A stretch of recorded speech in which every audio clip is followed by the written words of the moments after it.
We just got wind. Russell Wilson's going to be out 6 to 8 weeks due to his thumb injury or whatever, and he's going to be out for a bit. It's going to affect the wide receivers. DK Metcalf, the guy we're going over today, and he was set to have a wide receiver one season this year in fantasy. He was set to be a top 12 guy, top 5, top 8, whatever you want to call it, wherever it was going to end up, but he was having a good year, looking good. This looked like it was going to be the year. Now we got Geno Smith under center. How much is that going to impact him? Probably a lot. Probably a lot. It's not looking good. I mean, can he be QB proof? Well, we're going to find out these next 6 to 8 weeks. But right now, we're going to go over some of the plays from Thursday night's game against the Rams. First play, DK Metcalf's there at the bottom of your screen. It's a touchdown catch. We're in the second quarter. Game's tied at 0-0. Going to go ahead and run this guy. Metcalf is just working off the line of scrimmage. Play midline. DB's off, probably about a good 10 yards or something like that. And we lose him.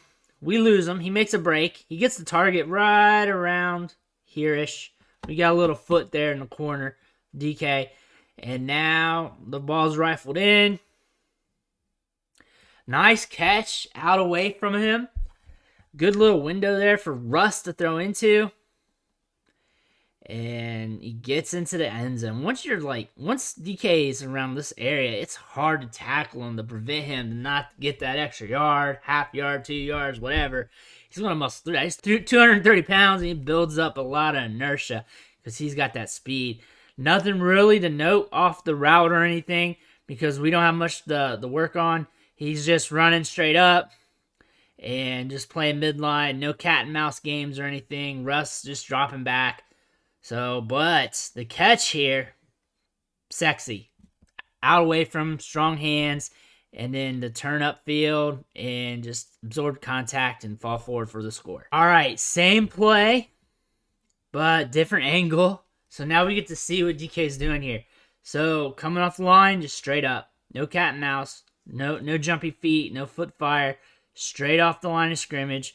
Working the midline. So really, what he's doing here, as I always say, coming straight up, look at his eyes, straight on top of the DB, selling the midline of the DB. So that DB's got to guess, is he going to go right? Is he going to go left? What do I need to do here?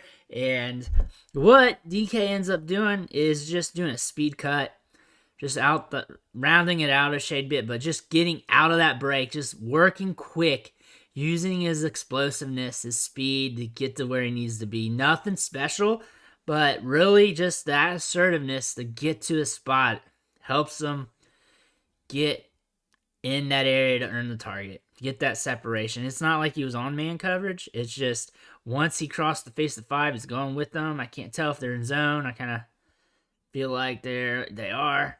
And he catches the ball, tackled, and that's it.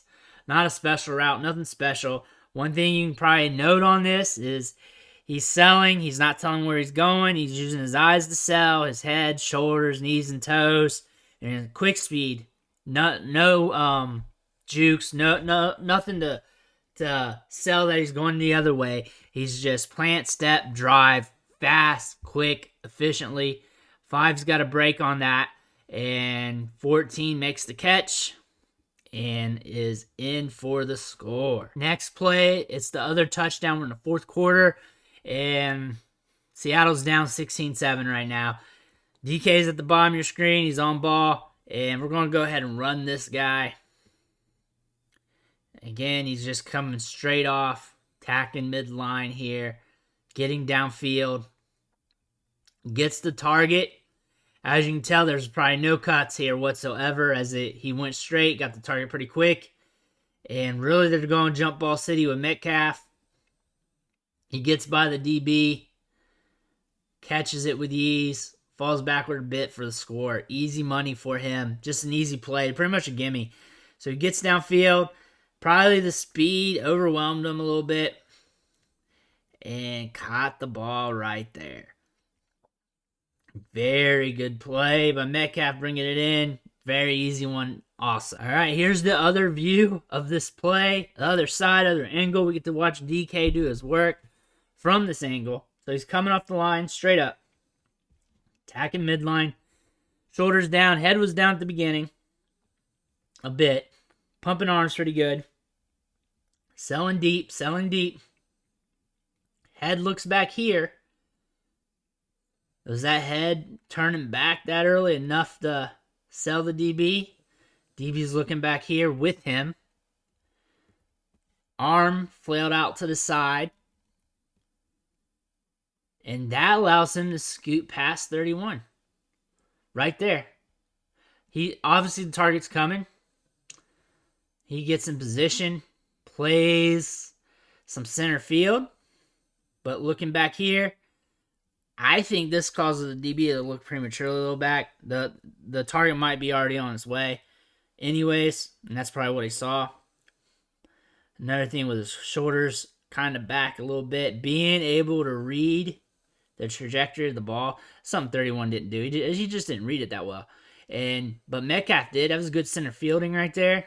And the fact that he was able to maneuver himself, read the momentum of 31, and get past him for the score. And again, hands catcher, not letting it get into his body, using those strong hands to bring it in, and allowing it to go into his body, fall back for the score, cradling it like a newborn baby.